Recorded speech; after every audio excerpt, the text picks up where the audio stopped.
La vigile matinale provient de l'œuvre de Monica Diaz, Méditation quotidienne au féminin. La méditation de ce matin, aujourd'hui, 16 octobre 2024, est tirée de Romains 13, verset 11.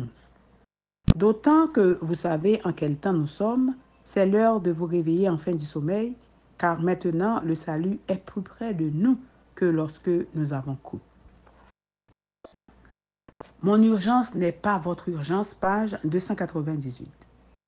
Lorsque Donald Carson est venu à Chicago pour enseigner la théologie dans une université évangélique, il a remarqué qu'il existait des règles très strictes concernant le calendrier des examens. Une fois qu'une date était fixée, elle était gravée dans le marbre. On ne faisait des exceptions qu'en cas de maladie de l'étudiant ou de maladie grave et de décès d'un parent proche de l'étudiant. Tout le monde savait dès le début de l'année scolaire qu'aucune concession ne serait faite pour d'autres raisons. La première année où Carson enseignait, un couple a décidé de se rendre en Californie le jour d'un examen parce qu'un pasteur les avait invités à prêcher.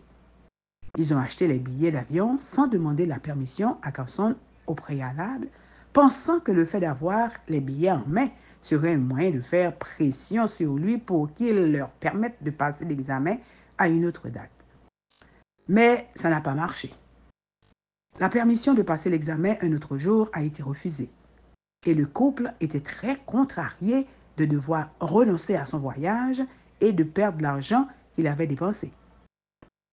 Pendant des semaines, qu'ils ont parlé en mal sur le professeur et l'administration de l'université, affirmant que la priorité de l'établissement n'était pas le ministère.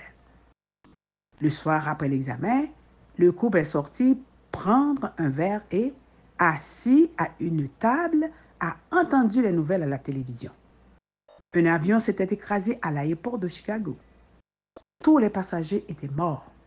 C'était le vol pour la Californie sur lequel 2 places les attendaient. Le sentiment d'urgence qu'ils avaient ressenti à cause de leur intérêt personnel et de leur vision de ce qui est prioritaire était maintenant absurde. Ils ont compris à ce moment-là que la maturité chrétienne consiste à faire pleinement confiance au calendrier divin, tant pour la vie que pour la mort.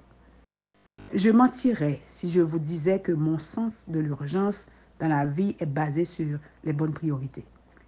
Je sais que, parfois, ce n'est pas le cas.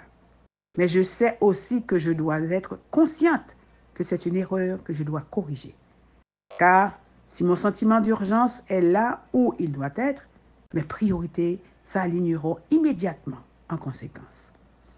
Je ne peux pas vivre absorbé par mes intérêts personnels au point d'en arriver à donner toute l'importance du monde à des choses qui ne sont pas du tout importantes.